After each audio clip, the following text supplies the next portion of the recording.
अस्सलामुअलैकुम दोस्तों, मेरा नाम है दानियाल ज़ुहैब और आप देख रहे हैं दानियाल टीवी। दोस्तों, क्राइम के रास्ते पर चलने वाला चाहे जितना भी शातिर और चालाक क्यों ना हो, लेकिन वो कानून की गिरफ्त से बच नहीं सकता और कानून इसका पीछा हमेशा जारी रखता है और एक ना एक दिन इसे कानून की सलाखों के पीछे जाना ही पड़ता है। ये क्रिमिनल्स इन क्रिमिनल एक्टिविटीज़ को बहुत से मकासद के लिए ज्वाइन करते हैं, जिनमें human trafficking, drug smuggling, illegal weapon smuggling और बहुत सी दूसरी इलीगल एक्टिविटीज़ शामिल हैं। ये इंडस्ट्री ट्रिलियंस ऑफ डॉलर्स पर मुश्तमिल है और ये वो लोग हैं जिन्होंने ब्लैक मार्केट से इतना कमाया कि वो अपनी खुद की इकोनॉमी भी चला सकते थे। आज हम इन्हीं ड्रग लॉर्ड्स के बारे में बात करेंगे, तो शुरू करते हैं अपना काउंटडाउन। Number 8, Frank लूकस। दोस्तों, ये एक अमेरिकन ड्रग ट्रैफिकर था और 1960 की दिहाई का सबसे बड़ा ड्रग डीलर भी था और वियतनाम जंग के दौरान इसकी कार्रवाइयाँ अरूज पर थीं। ये मुर्दा अमरीकी फ़ौजियों के ताबूतों का इस्तेमाल करके हेरोइन स्मगल करता था। इसने अपने बहुत से फैमिली मेम्बर्स को अमेरिका के शहर न्यूयॉर्क और न्यू जर्सी में अपने ड्रग नेटवर्क को हैंडल करने के लिए हायर कर रखा था। तब इटालियन माफिया अमेरिका में ड्रग्स के लिए बहुत ज़्यादा बदनाम थी और ये इस नेटवर्क की मोनोपोली को ख़त्म करना चाहता था, क्योंकि ये नेटवर्क एशिया से लिंक था और अपनी ज़्यादातर ड्रग शिपमेंट एशिया से ही अमेरिका सप्लाई करता था, जिसकी मालियत रोज़ाना $1 मिलियन थी। इसने अपने ड्रग कैरियर के दौरान $52 मिलियन कमाए। इसे 1976 में अरेस्ट किया गया और 70 साल की कैद सुनाई गई, लेकिन कई दूसरे ग्रुप्स की गिरफ्तारी के साथ ही इसकी सज़ा कम कर दी गई। इसकी हीरोइन ज़्यादातर ब्लैक मैजिक के नाम से बहुत ज़्यादा फेमस थी। इसने लॉस एंजल्स और मियामी में बहुत से अपार्टमेंट्स भी खरीद रखे थे, जबकि 2019 में इसकी डेथ हो गई थी। Number 7, Al Capone. दोस्तों, अल कैपोन न्यूयॉर्क शहर में पैदा हुआ। ये एक अमेरिकी गैंगस्टर और बिजनेस पर्सन था।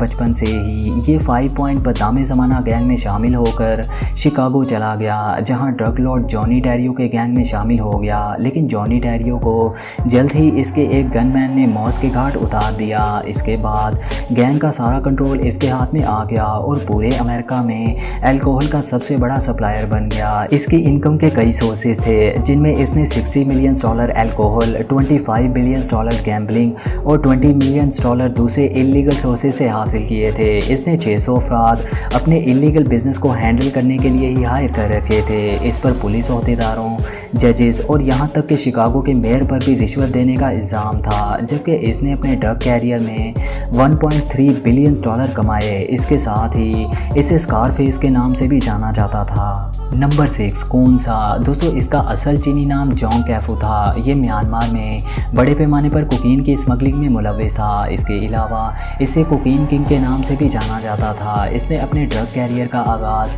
1976 में किया, जो 20 साल तक जारी रहा। इसने अपनी एक अलहदा फोर्स बना रखी थी, जो इसकी गिरफ्तारी में हुकूमत के लिए बहुत बड़ा चैलेंज थी। इसे थाईलैंड में अमेरिकन एम्बेसडर ने worst enemy of the world यानी दुनिया का बदतरीन दुश्मन करार दिया।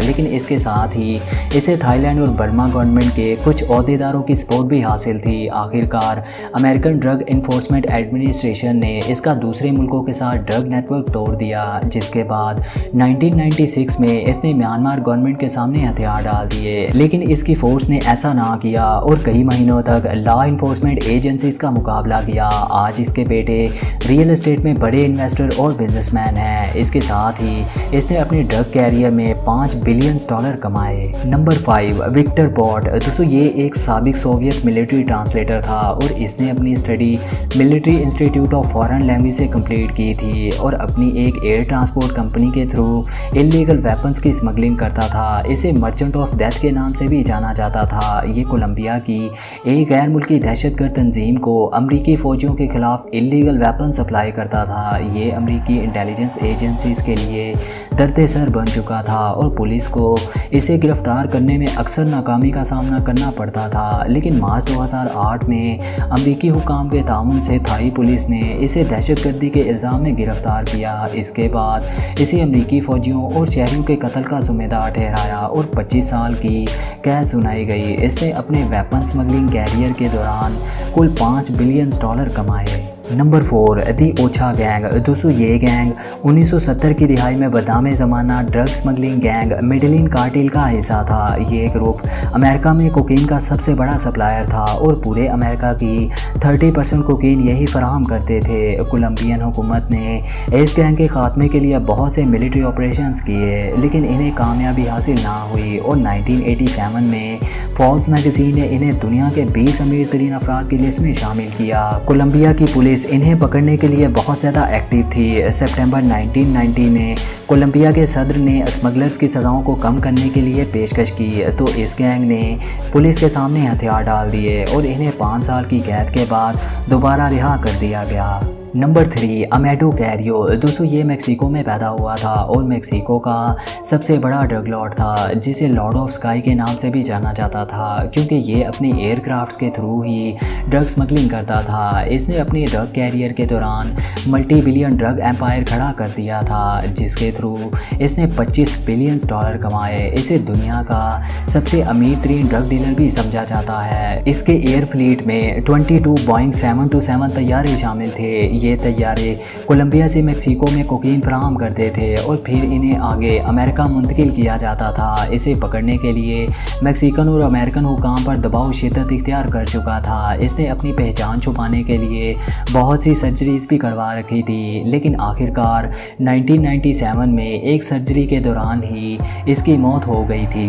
नंबर 2 दाऊद इब्राहिम। दोस्तों दाऊद इब्राहिम पाकिस्तान समेत दुनिया भर में फेमस हैं। इन्हें एक बदनाम ज़माना इंडियन गैंगस्टर और नामजद आलमी दहशतगर्द करार दिया गया था। दाऊद इब्राहिम के वालिद पुलिस कांस्टेबल थे। इन्होंने कम उम्री से ही हाजी मस्ताना गैंग से वाबस्ता होकर अपनी क्रिमिनल लाइफ का आगाज़ कर दिया था। इसके अलावा वो दूसरे गैंग्स के लिए काम भी करते थे, लेकिन 1970 की दिहाई में इन्होंने अपनी एक अलहदा ऑर्गेनाइजेशन डी कंपनी के नाम से लॉन्च कर दी और दुनिया भर में 25 से ज़ायद ममालिक में इलीगल वेपन्स का कारोबार शुरू कर दिया। इन पर टाइगर मेमन के साथ मिलकर मुंबई हमलों की प्लानिंग का इल्ज़ाम लगा और 1993 में होने वाले मुंबई अटैक्स में इन्हें मास्टरमाइंड करार दिया गया। इन्हें अमेरिका और इंडिया ने आलमी दहशतगर्द करार दिया है। इससे पहले दाऊद 1986 में दुबई चले गए थे और अपने नेटवर्क को मज़ीद स्ट्रॉन्ग करने के लिए इन्होंने मिडल ईस्ट के बहुत से ममालिक में रियल एस्टेट इन्वेस्टमेंट्स कर रखी थी। मुंबई हमलों के बाद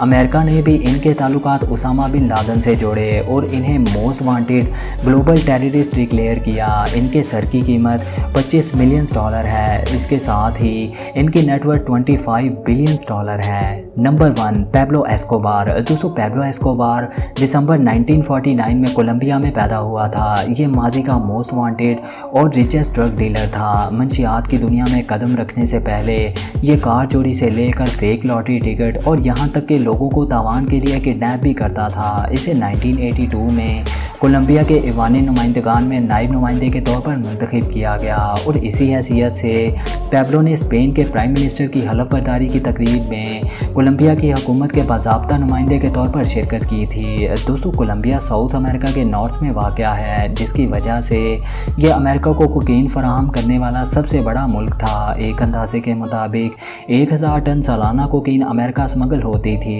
इसके लिए इसने 15 बड़े जहाज़ खरीद रखे थे और इसकी ज़्यादातर पेमेंट कैश की सूरत में ही आती थी, जिसकी वजह से इसके लाखों डॉलर्स गोडाउन में होने की वजह से ही ज़ाया हो जाते थे। सिर्फ अपनी नकद रकम को रखने के लिए ही ये रबर बैंड्स पर रोज़ाना $2500 खर्च करता था। इसने ड्रग से तकरीबन 30 बिलियन डॉलर कमाए, जो 2020 के मुताबिक 60 बिलियन डॉलर बनते हैं। आखिरकार दिसंबर 1993 में अपनी सालगिरह के एक दिन बाद ही इसे एक पुलिस ऑपरेशन में मार दिया गया। दोस्तों उम्मीद करते हैं आपको ये इन्फॉर्मेटिव वीडियो पसंद आई होगी। मोर अपडेट्स के लिए आप हमें इंस्टाग्राम पर भी फॉलो कर सकते हैं।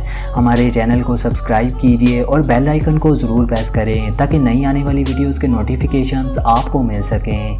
आज के लिए इतना ही, मिलते हैं जल्द एक नई इन्फॉर्मेटिव वीडियो के साथ। तब तक इजाज़त दीजिए। अल्लाह हाफिज़।